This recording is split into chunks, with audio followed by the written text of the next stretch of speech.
Données de santé. Le ministère de la Santé précise les conditions d'accès. Dans 4 mois sera lancé le Système national des données de santé, SNDS, à la demande de la ministre Marisol Touraine.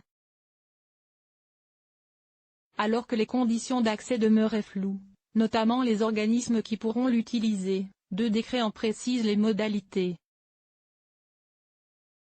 C'est une partie de la loi du 26 janvier 2016 de modernisation du système de santé qui cristallise les critiques. Celle-ci instaure, en son article 193, le Système national des données de santé, SNDS. Le Système national des données de santé est une base de données unique au monde, rassemblant des informations sur le parcours de santé des Français, consultations chez le médecin et chez les autres professionnels de santé, prescription de médicaments, hospitalisation, cause médicale de décès.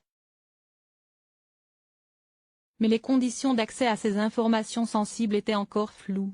Qui pourrait véritablement y accéder? Le défi consiste à créer des conditions d'un accès plus ouvert mais aussi sécurisé de ces informations protégées par le secret médical. C'est pourquoi 2 décrets ont été publiés le 28 décembre pour préciser les modalités d'accès à ces données. Concrètement, le Système national des données de santé met à disposition les données de l'assurance maladie, elles-mêmes regroupées au sein du SNIERAM, les données des hôpitaux, les causes médicales de décès, les données relatives au handicap et un échantillon de données en provenance des organismes complémentaires. Qui peut utiliser les données du SNDS? Les 2 premières catégories de données constitueront la première version du SNDS attendue pour avril 2017. Les causes médicales de décès devraient alimenter le SNDS dès juin 2017. Les premières données relatives au handicap arriveront à partir de 2018 et l'échantillon des organismes complémentaires en 2019. Ces données permettront aux acteurs publics et privés d'accroître les connaissances sur notre système de santé, parcours de soins des patients, pratiques de prescription des médecins, sécurité sanitaire, précise le ministère de la Santé dans un communiqué.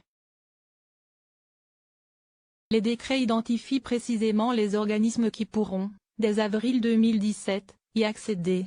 Il y a en premier lieu ceux qui bénéficieront d'un accès permanent, du fait de leur mission de service public, des organismes comme l'Agence nationale de sécurité du médicament et des produits de santé, ANSM, la Haute Autorité de Santé, AS, Santé publique France ou encore des chercheurs au sein des CHU.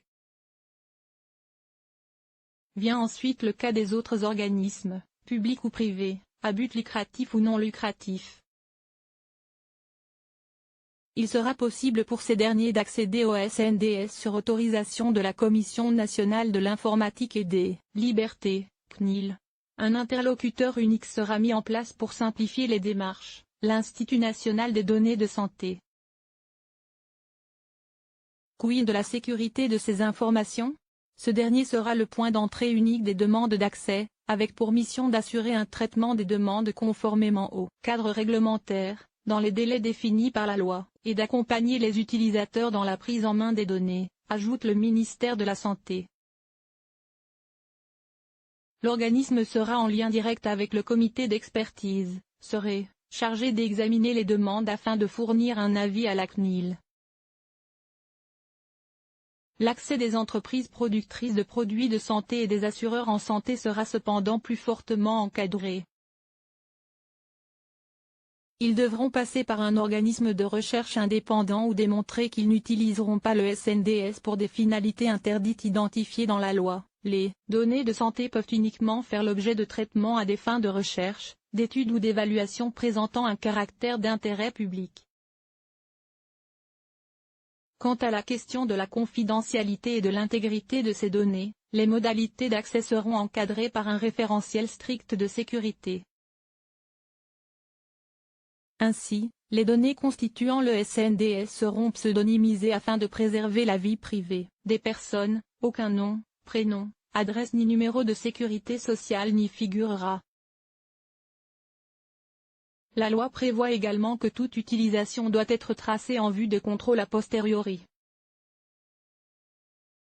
Les conditions de mise à disposition du SNDS seront précisées plus en détail dans un arrêté des ministres en charge de la santé et du numérique. Système national d'information inter-régime de l'assurance maladie.